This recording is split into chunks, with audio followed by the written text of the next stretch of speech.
6 दिन पत्तों को खा करके समय बिताया। तीसरे महीने में केवल पानी पी करके व्यतीत किए हैं और चौथे महीने में 12-12 दिन केवल वायु को पीकर ही समय को व्यतीत किया, तपस्या को आगे बढ़ाया।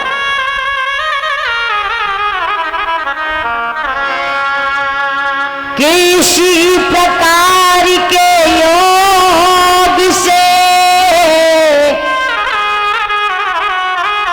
और बीत गए 6 मास और द्रव दृढ़यासन ध्रुव का हुआ, रुकी हृदय की सांस।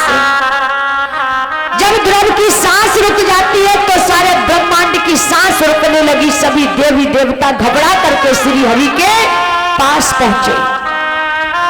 कहा कि जाओ अपने भक्त को जाकर के दर्शन दो। श्री हरि ने कहा कि जब जब धरती पर कोई मेरा भक्त ऐसा पैदा होता है तब तब मैं उसका दर्शन देने के लिए नहीं बल्कि उसके दर्शन करने के लिए जाता हूं। प्रभु ने उठाया अपने हाथ में यानी चक्र को और उसी समय जहां ध्रुव बैठे थे कहा कि तात हे मेरे भक्त आंखें खोलो। ध्रुव हृदय के अंदर श्री हरि की झांकी का दर्शन कर रहे थे। भगवान ने आकर के वही झांकी को खींच लिया। ध्रुव छटपटाने लगे, आंखें खोली तो वही झांकी यानी सामने खड़ी है, लेकिन तन दुर्बल हो चुका था, यानी मुख से आवाज नहीं निकली। तो शंख को लेकर श्री हरि ने उनके कपोलों से छुआया तो उसी समय ध्रुव की बोलती खुल पड़ी। बोली राष्ट्र हरि भगवान की। एकदम से साष्टांग लेट करके ध्रुव ने प्रणाम किया, भक्ति की मन की इच्छा को पूर्ण किया है। क्योंकि पिता ने गोदी में नहीं बिठाया, उसी समय उठाया, भगवान ने गोदी में बिठाया और गोदी में बिठाने के बाद कहने लगे कि मांग ले भक्त जो भी मांगना चाहिए। उसी समय कहा कि मेरी सारी इच्छाएं पूर्ण हो गई प्रभु, आपका दर्शन हो गया। ध्रुव कहने लगे कि अब मुझे कुछ नहीं चाहिए। भगवान ने कहा कि हे भक्त तू एक बात बता कि लौट करके तू जब महलों को वापस जाएगा तो सबसे पहले तू किससे मिलेगा। आज माता रहने को तुझे लग रही अपनी अपनी साड़ी देखा देख लिपटी है, कथा में ध्यान कम लग रहे, आगे लगे 2 मिनट और रुको। तो सबसे पहले किससे मिलेगा। ध्रुव बोले कि मैं अपनी मासी से मिलूंगा। भगवान कहने लगे कि पागल हो गया है, जिस मासी ने तुझको जमीन पर पटक दिया उसी से जाकर के तू भेंट करेगा। ध्रुव कहने लगे प्रभु ठिकाने पर दिमाग है या नहीं। अगर मेरी मौसी ने जमीन पर पटकाना होता तो तुमने आज बैकुंठ छोड़ा ना होता, इसलिए मैं अपनी मौसी से मिलूंगा। भगवान ने आशीर्वाद दिया और मां से अंतर्ध्यान हो जाते हैं। इधर राजा उत्तानपाद को पता चला है तो उसी समय हाथी की सवारी भिजवाई, फूलों की रास्ता लगवा दी। कथा श्रवण करी है आपने पूरी। जब भगवान की तपस्या करने कोई भक्त निकलता है तो ये दुनिया वाले ईंट पत्थर कालियां कलौजी सब देते हैं, सब देते हैं। बहुत बड़ा आया पुजारी, कई पत्थर पूजे से भगवान मिलता है, कई लोटा चढ़ाने से भगवान मिलता है। लोग ऐसे ऐसे ताने देते हैं, लेकिन भक्त अपनी तपस्या में जब सफल हो जाता है तो उसके लिए फूलों की रास्ता सजवा दी जाती है, हाथी की सवारी भिजवा दी जाती है, लेकिन अपने धर्म को नहीं छोड़ना चाहिए। ये कथा हमको ये सिखाई है। राजा उत्तानपाद को पता चला है तो ध्रुव को हाथी की सवारी पर बिठा करके महलों में प्रवेश कराया गया, फूलों से स्वागत किया गया है। आवाज लगाई, मासी और मां निकल करके आती है। सुरची ने गले से लगाया कि बेटा तू मुझको माफ कर देना, मैंने तेरे हृदय को दुखाया। और उसके बाद राजा उत्तानपाद ने अंग में ध्रुव को भर लिया है। अब तो वो उनके तन पर बुढ़ापा आ गया। दोनों रानियों को साथ में लेकर के भगवान की तपस्या करने के लिए चले जाते हैं। इधर ध्रुव ने प्रजापति शिशुमार की कन्या से विवाह रचाया और विवाह रचाने के बाद अपने राज्य को चलाने लगे। जो है तपस्या सुबह के 4 बजे तक आज भी ध्रुव की तपस्या की चमक है, जिसको हम ध्रुव तारा कहते हैं। लोग कहते हैं कि ध्रुव तारे की चमक है, ये ध्रुव की तपस्या की चमक है। आज भी कलयुग में इतनी चमक है कि उनकी चमक खत्म नहीं हुई। बोलिए गोविंद भगवान की। आगे 36,000 वर्ष ध्रुव ने अपने पिता के राज्य को चलाया है। आएंगे एक भगवान का हर कीर्तन।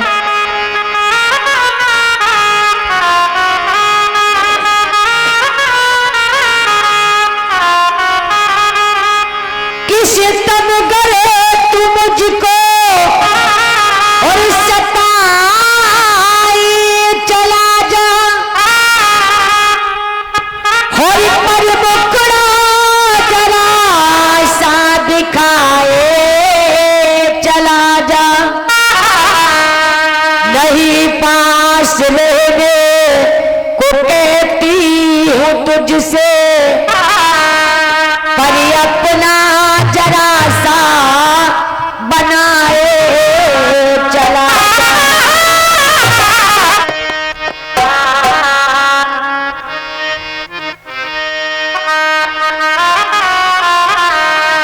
तालियों के साथ में कि अब तो आजा शबरिया रे,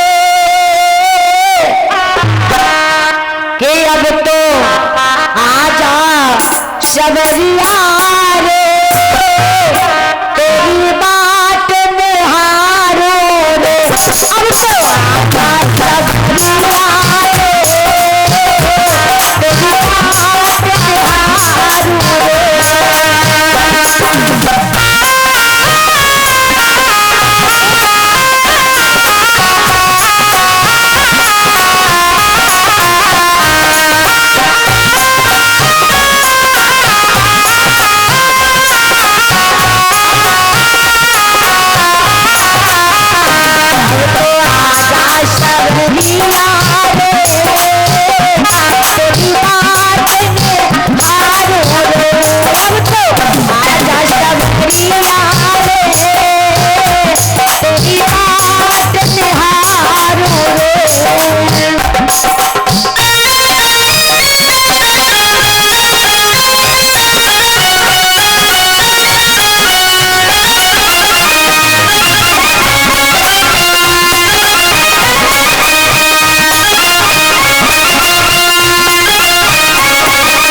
अब कम से कम जयकारो तो लगाए दो। का यो जी कैसी फूंक मारती है। कोल्ड ड्रिंक पे आए भैया, कोल्ड ड्रिंक पे आए दे। महाकंजूस आदमी। एक बार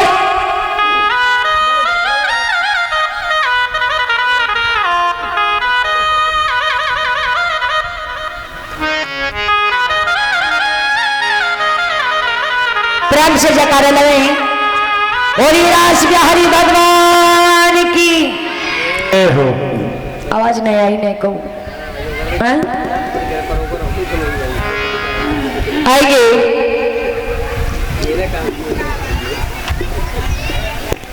आगे चल करके कथा में भी ध्यान दे, थोड़ा थोड़ा मनोरंजन है और फिर भागवत भी चले।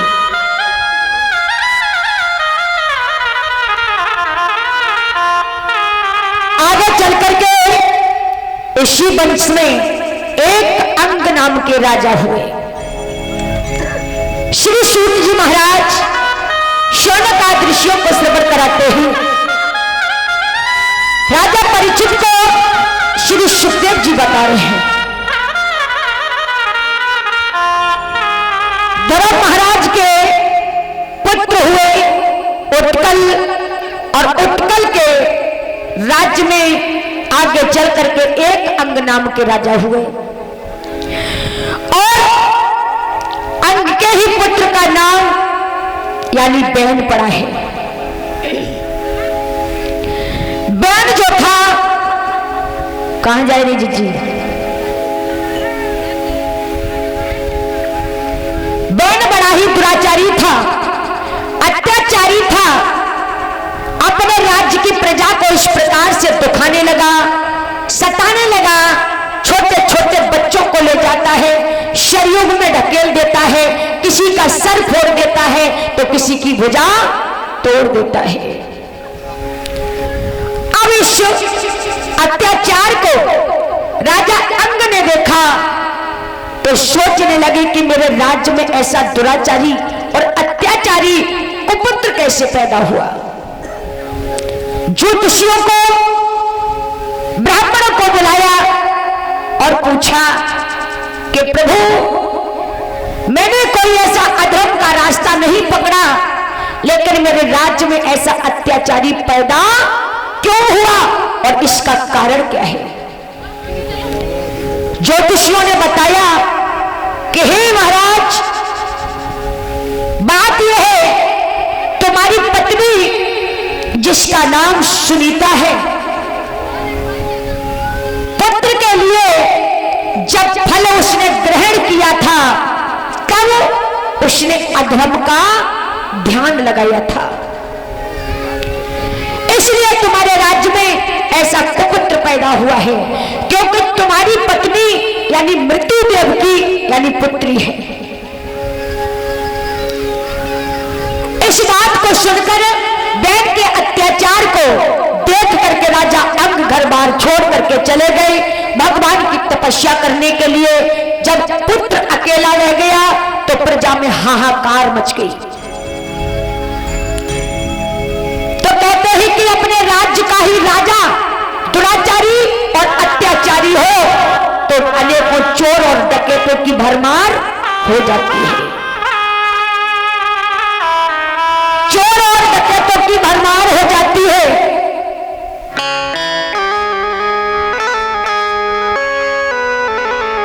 और बताया ही, अपने राज्य को बर्बाद करने वाला कोई विदेशी नहीं होता है, कोई विदेशी नहीं होता है। पुरानी भाषा में हमारे बुजुर्ग भी कह देते हैं कि घर का भेदी लंका ढहे। जब तक घर से संदेशा नहीं मिलेगा तब तक तुम्हारे घर पर कोई आक्रमण नहीं करेगा। कहे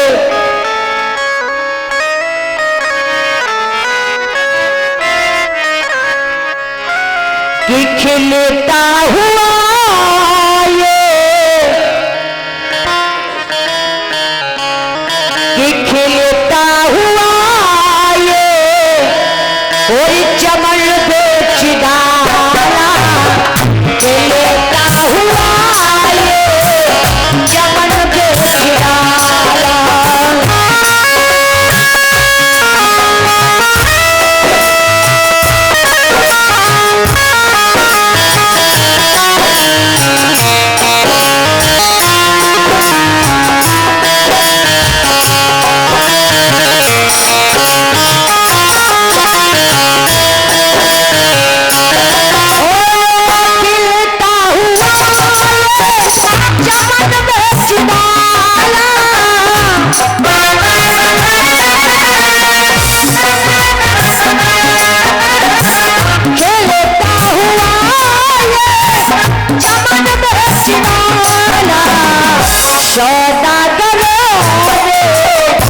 बेच डाला, सौदागरों ने वतन बेच डाला।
अपने राज्य को बर्बाद कर रहे। मेरी माता बहनों, जिस प्रकार से किसी की संतान अधर्म के रास्ते पर जब निकल जाती है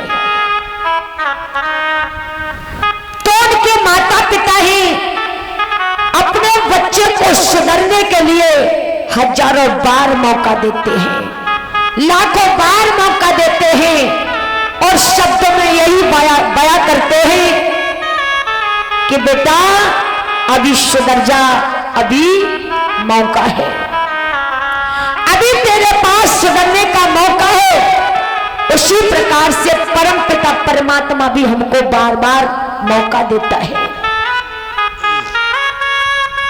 एक बार की बात है कि वृंदावन में एक संत रहा करते थे।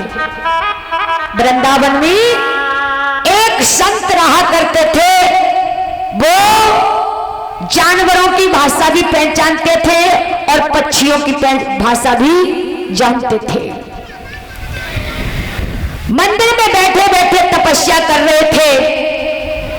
एक दिन चलते चलते दौड़ते दौड़ते एक चूहा उनके पीतांबर में आकर के छिप जाता है। उनके पीतांबर में आकर के छिप जाता है। तो संत भगवान बड़े दयालु थे, उन्होंने कहा कि चूहा क्या बात है, तू मेरे पीतांबर में क्यों छुप गया? कहा कि महाराज मैं अपने प्राण बचाने के लिए आया हूं, मैं काफी देर से देख रहा हूं कि मेरे पीछे बिल्ली पड़ी है और हम उस बिल्ली से प्राण नहीं बचा पा रहे, बिल्ली से प्राण नहीं बचा पा रहे, तो अब क्या होना चाहिए? तो चूहा बोला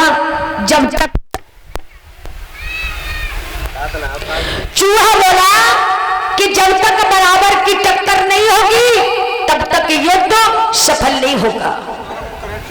क्या करना है कि बिल्ली पीछे पड़ी है तो आज मुझे बिल्ली यानी चूहा से बिल्ली बना दो, चूहा से बिल्ली बना दो। तो एकदम से हाथ में जल लिया संत भगवान ने और अभिमंत्रित किया है, और जैसे ही जल छोड़ा तो वो चूहा बिल्ली बनकर के तैयार हो गया। अब बिल्ली बनकर के जब तैयार हो गया, समय व्यतीत हुआ, तो उस बिल्ली के पीछे एक दिन कुत्ता पड़ गया। कुत्ता पड़ गया तो उन्हीं संतों की याद आई, दौड़ते दौड़ते वो बिल्ली जो थी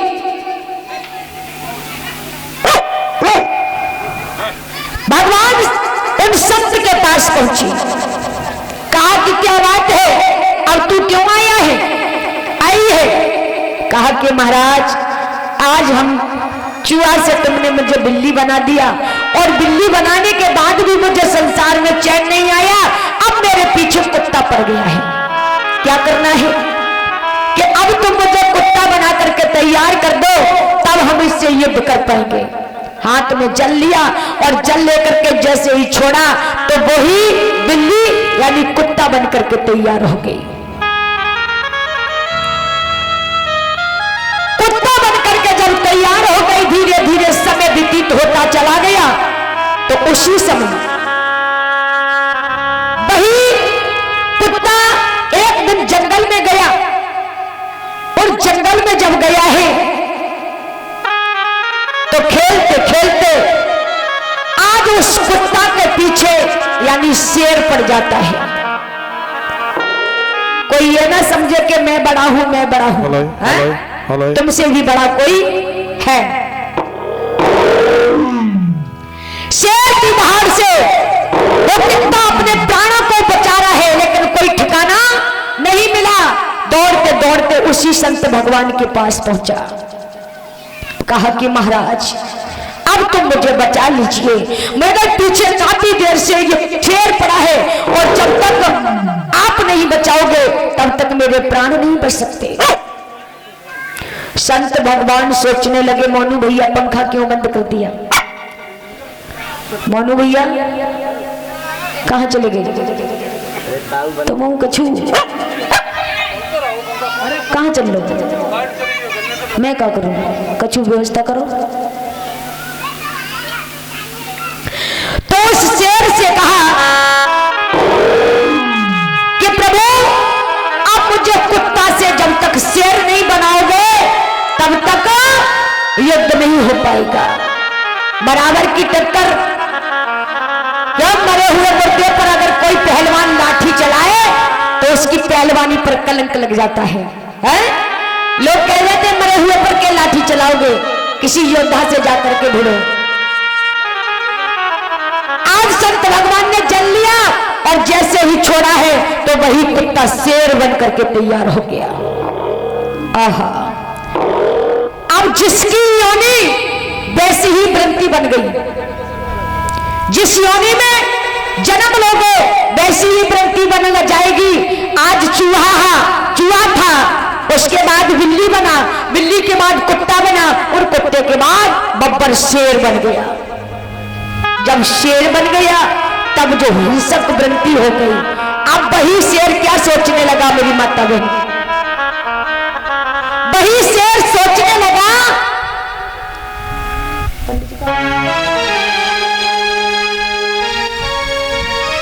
कि अब हम चूहा थे, कथा श्रवण करेंगे, चूहा थे, संत की कृपा से बिल्ली बने, और बिल्ली और संत की कृपा से हम शेर बन गए। यदि मैंने शेर बन करके इसी संत को नहीं खाया, इसी संत को नहीं खाया, तो यही संत कहीं हमें ऐसा ना हो शेर से पुनः जाकर के चूहा बना दे।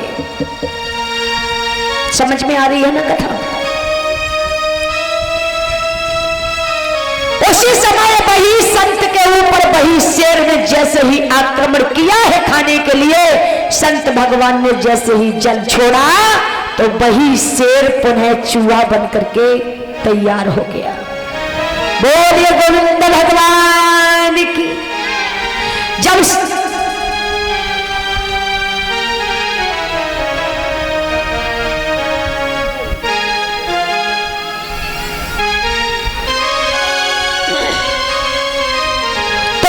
माता बहनों, ये न तो कुत्ता की कथा है, न बिल्ली की कथा है, न चूहा की कथा है, न शेर की कथा है, ये हम सबकी कथा है। क्यों? भगवान हमको सबको बनाने में कोई कमी नहीं रखता है। कभी कभी हम गरीब से इतने अमीर बन जाते हैं, इतने अमीर बन जाते हैं, भगवान जब देता है तो छप्पर फाड़ के देता है, और जब लेता है तो चमड़ी उधेड़ करके लेता है। भगवान इतना बना देता है, इतना बना देता है कि जब तक हमको अहंकार नहीं पैदा हो जाता तब तक वो देता ही रहता है। और जिस पर महान कृपा होती है,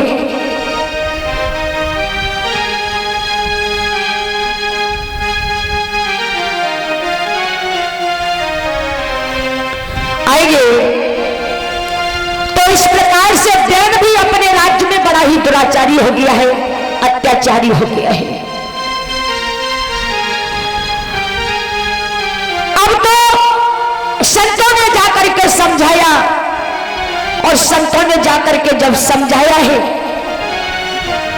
तो वही दैन संतों के भी ऊपर आक्रमण करने लगा। संत ने उनको श्राप दिया है, आज बैन का शरीर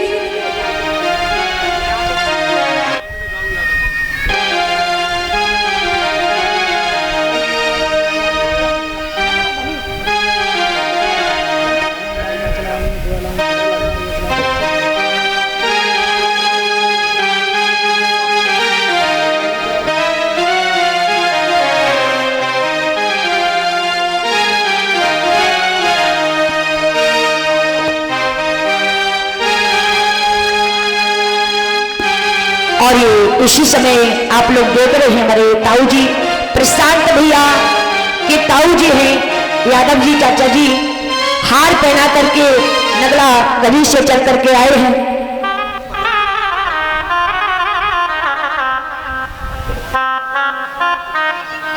नरसिंह पाल यादव जी हार पहना करके स्वागत किया है।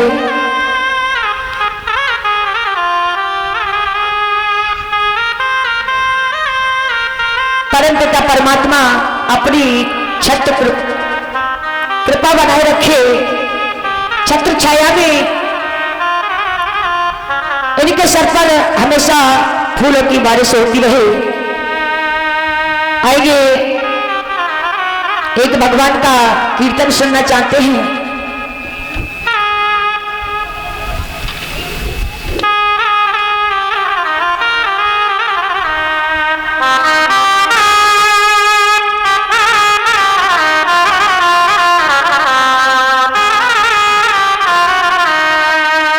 ऐसा क्या काम किया हमने तेरा